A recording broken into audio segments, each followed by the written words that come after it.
Hello, welcome to all. I'd like to cover up our security features of Hazelcast Enterprise in this webinar.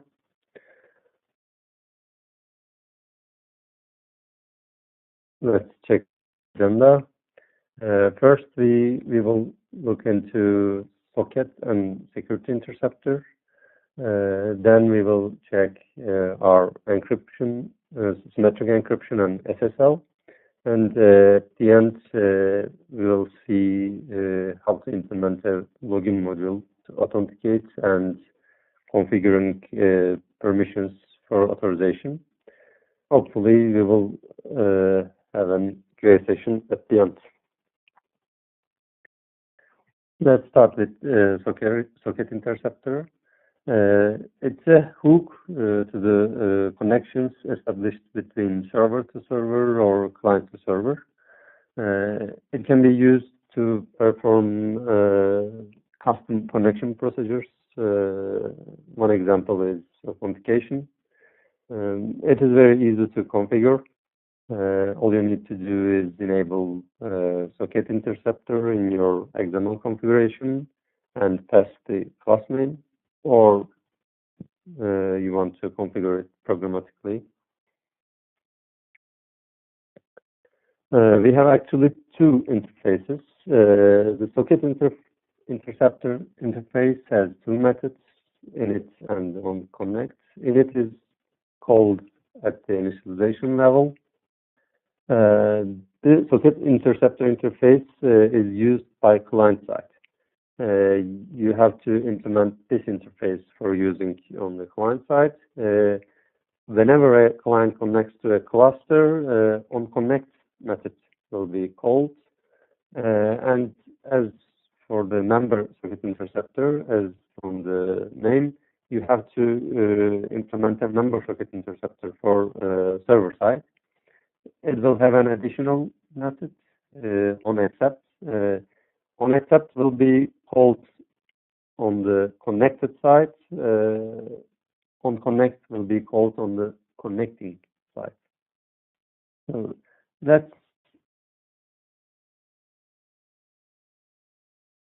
check. So I have created two classes just to initiate a start and member and client. Let's check configure the socket interceptor and pass the class name. Let's check the implement. Oh, sorry. So this is the socket interceptor.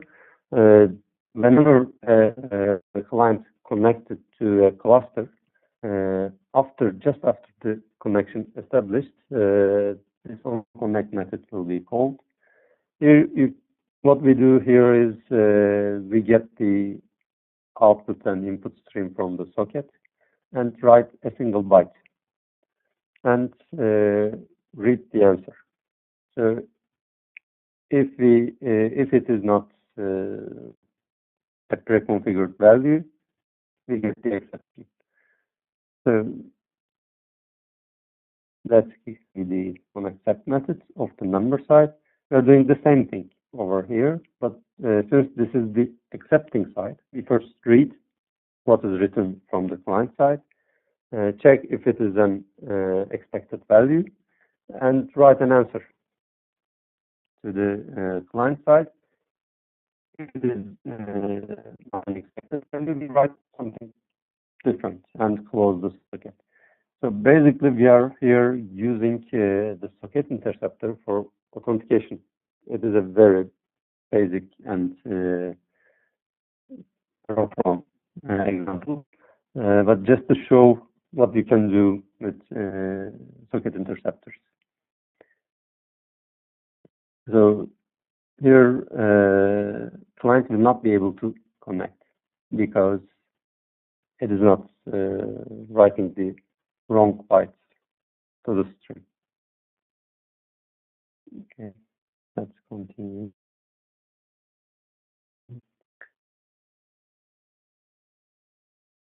Our other interceptor is Security Interceptor. It's a generic name because it's a very flexible tool. You can intercept each client's API call with this interceptor and authorize whatever you want. It has two methods, before and after. So before is called just before the actual execution of the call, and after the execution, after method will be called. You should throw an access control exception in order to not authorize an API call.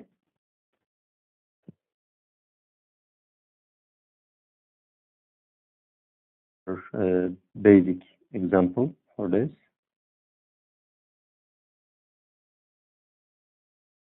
Configuration is again very basic, very easy. You have to enable security and pass the class name of the interceptor. This is the interceptor. Let's check first what parameters do we have for before and after methods. The credential is coming from the client side, so we know which client is connecting. You can have many clients with different credentials. Second parameter is the object type. Here we are checking for if it is a map. So you can check here for Q sets, multi-net, or other data structures. Next one is the name of the object. What we are looking for is a map named, again, map. And the method name, we are checking for the put method. If all these checks are okay, we will check which parameters this put method called with. If it is key and value, you can see that this is the first parameter and the second parameter. If it is key and value, we will throw an access control exception. So basically, this interceptor will only block API calls of a map output with the parameters key and value. Other API calls will not be blocked. So, sorry. This is the client side code. It will create a map and it will try to put an entry into it, but it will get an access control exception. But this call will not, because the value is different. As you can see, this is a very flexible tool.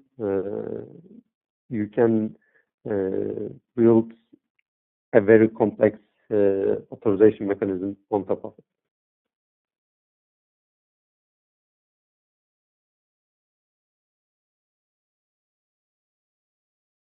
Okay. Hazelcast allows you to encrypt the entire socket level communication among all Hazelcast members. Symmetric encryption is one option. It is not supported for clients yet. If you are using client-server topology, it is not, symmetric encryption is not available. You can use either symmetric encryption or SSL. You cannot use both of them. The configuration is very easy. You have to enable symmetric encryption and provide an algorithm, and you have to provide salt, password, and iteration count. These will be used to generate the key. Okay.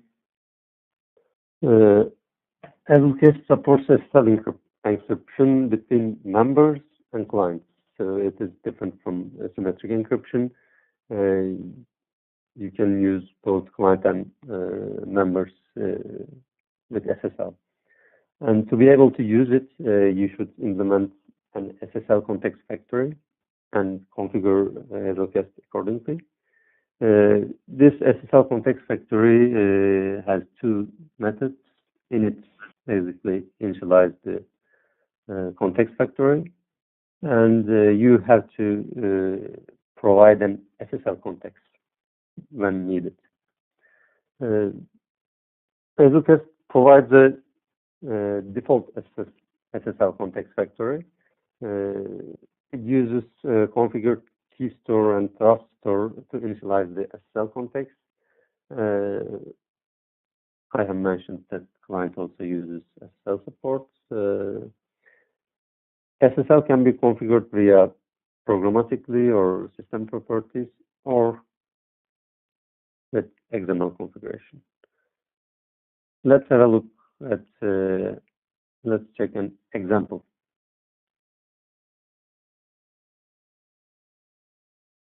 For this. So first, let's look at the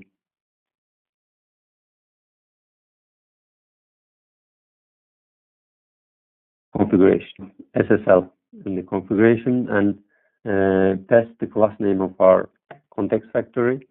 And we provide some other information like key store, trust store, and their passwords, and which algorithm for key and trust managers we want to use, and at the end, the protocol. So let's check the implementation.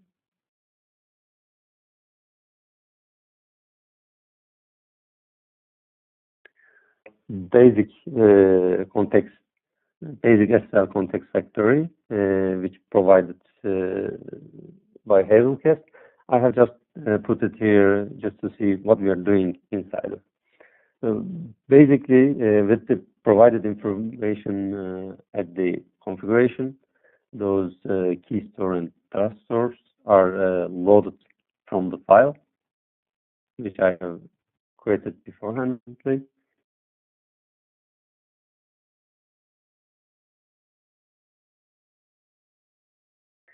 Protocol and initialize it with key and trust managers. That's all you need to do. You don't have to actually implement this factory. This is already provided by Hazelcast. You have to just provide the information of key store and trust. But you can do this on your own also.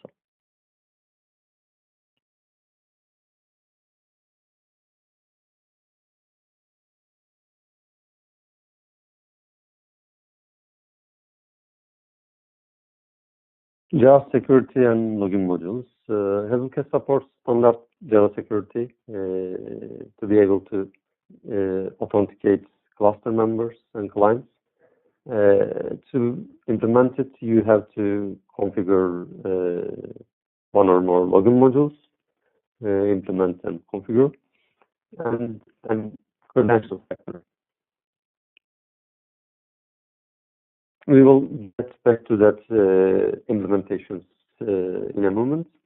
Again, Hazelcast has an abstract implementation of LoginModule that does callback and cleanup operations and also resulting credentials instance.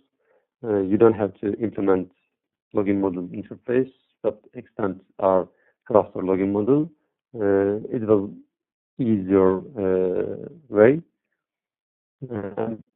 You may define as many as LoginModules. They will be executed in the order given.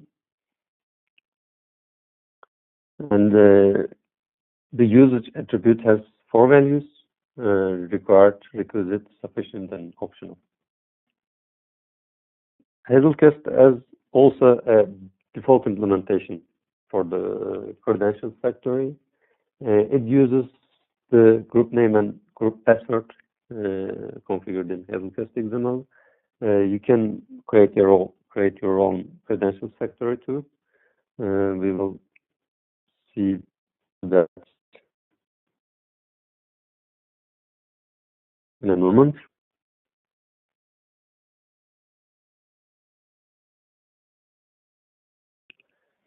Okay, let's check first again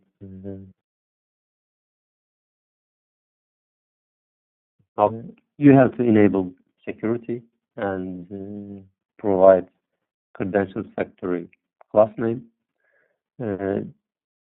And here we provide the login module. We don't add too many login modules, only one. Let's check these implementations. First, the credentials factory.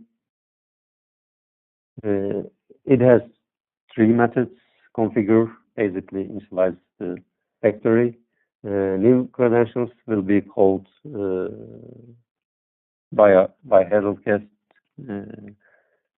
to want a credential, and destroy method to destroy the credentials. Since we don't need to create a new credentials for each login attempt, I have created a simple credential while initializing, configuring by using a principal property from the configuration, and I pass it when new credentials method called. This simple credentials is basically holding the principal field. The endpoint will be set by Hazelcast before passing to the login module.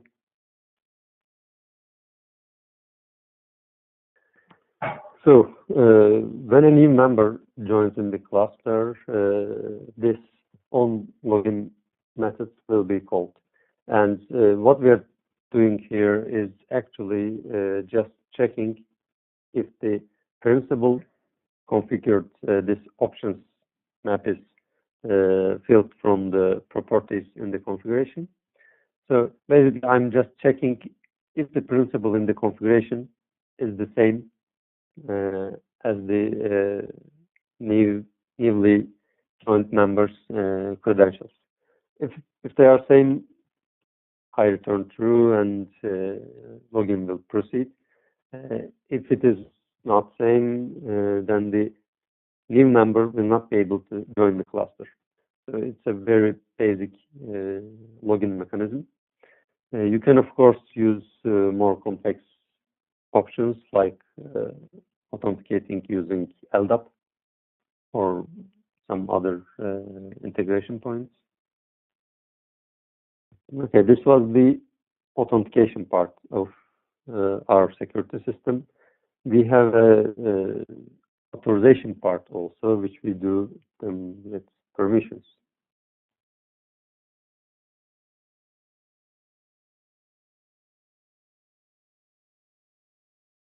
The client authorization is configured by client permission policy. Again, Hazelcast has a default permission policy implementation. It uses permission configurations defined in security configuration. Default policy permissions checks are done against instance types. It is our data structures like mapq, multitemp, and the names of those data structures. And instance sections, put, read, remove, and also the client endpoint addresses and the principal defined in the credentials object. You can define those names with wildcards. These are some basic permissions you can define in your security configuration. This one is giving all permissions to this principal if the endpoint is same as listed in here. So what this means is you can have many clients with different principals, and if it is not an admin, it will not have all permissions. And if that admin is not connecting from a certain endpoint, it will not have all permissions. So the second one is map permission. It just gives only map-related permission. So this one is a little bit restricted. It is giving these permissions to principal dev, and it gives only for the map named default. And it gives these permissions: creating, destroying, puts, and read permissions. And this one, you can see you can use wildcards in the name. This permission, it gives all the principals to these endpoints, these actions. So you can be very flexible by writing these permissions. Let's have a look at an. We have LoginModule. This client I have. Let's try to connect to the cluster with this credentials. And since our LoginModule already expecting a client with the principal webinar will be connected, it will connect other problem. Here, this is our LoginModule configured with a principal webinar, and same as our client LoginModule. So only the principal with webinar will be able to join the cluster, either member or client. So there will be no problem at connecting. Let's give it a try. We have with the LoginModule,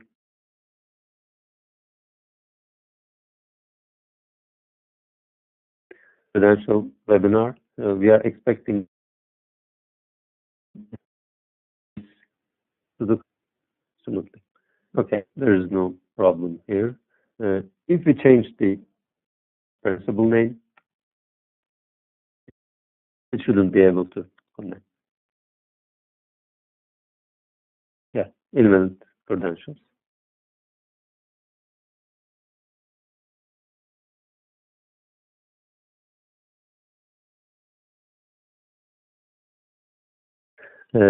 Since we have defined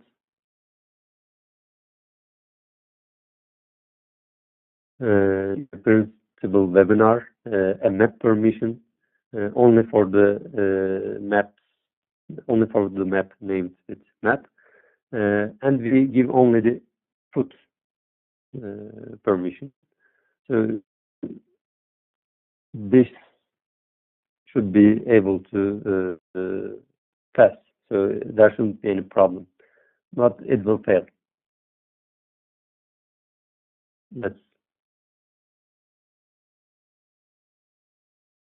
It will connect. Sorry.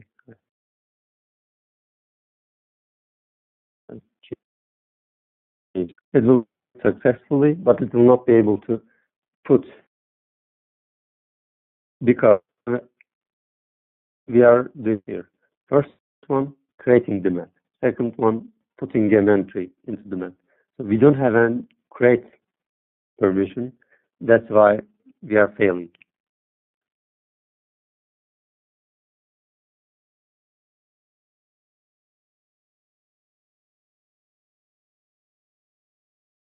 So the map or from a member. So we have changed the setup. Now this member will start the map.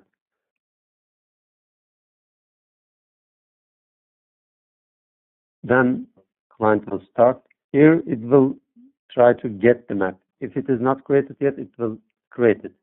Since it's already created, we don't check for the create permission here. We get the proxy of a map and successfully put the entry into it.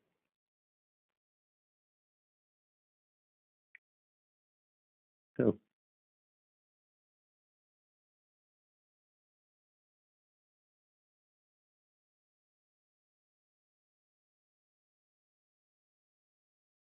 policy by implementing I permission policy. What I have just described, configured and show you was using our default permission policy. You can create your own permission policy. What we will do is Hazelcast will call configure method just to initialize your permission policy, and your implementation should return a collection of permissions containing the permissions of the given type for the given subject. Then Hazelcast will check if this collection implies on returning permission collection, and it will decide whether or not the current subject, the principal, has permission to access the requested resources. So again, you are free to implement your own or use our default permission policy. Okay, that was the end of our webinar. If you have questions, please. Okay, the next question. Is the security features are available in the open source version? No, they are not available on the open source version. These are only available for Hazelcast Enterprise.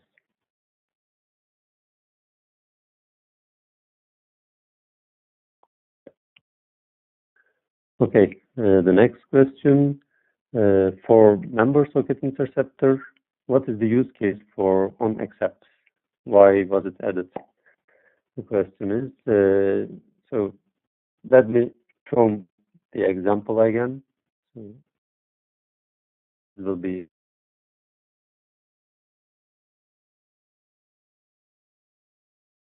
clearer. This one is the so basically when a client connects to a cluster on the client side, this onConnect method will be called.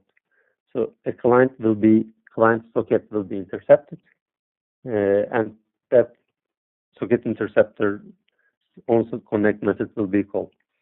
And to be able to authenticate a client from a member, we need an onAccept method over there. So onConnect will be called for the connecting, but onAccept will be called on the connected side. So on accept method, you can decide if this connection, if you accept this connection or not.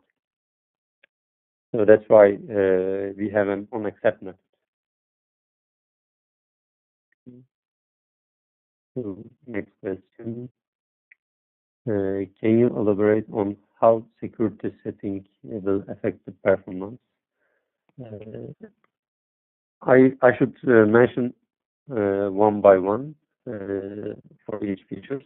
For socket interceptor, it is only called at the connection level. So once a member or client connected to the cluster, this socket interceptor will not be called, so it will not have any effect on performance. For security interceptor, it will most probably affect the performance because each API call will be intercepted, and you will need to do your own implementation to search for the right authorization. So this is dependent on the implementation. And for permission-based security, again, each API call from client side will be checked if it has the right permission. So it will affect the performance. We don't have exact numbers for how does it affect the performance, but it will definitely affect. Okay, next question. Can we do security configuration between two instances? Yes, you can do. You can use socket interceptor between two members. security interceptor is only for server to client, so you cannot use security interceptor for members. And for permission-based authorization is again only for client side, but you can use LoginModules. So to be able to join a cluster, you can use LoginModules to restrict or a member to join the cluster. Next question, again, Niels. Sorry, still not clear. Why can't I do all authentication checking in OnConnect? Okay, we don't call OnConnect on the other side. So I guess what you ask is this: let's just remove the onAccept method. Let's call both onAccept, both on connecting and connected side the same method. I guess what you're meaning is this. Yeah, that can be done most probably, but with this separation, I think it is more clear that which part of the implementation will be called on member side, or which will be called on the client side. I hope it makes it clear.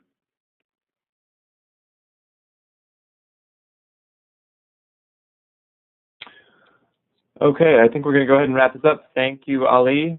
Thanks, everybody, for attending, and I hope everybody has a great day. Okay, thank you, guys.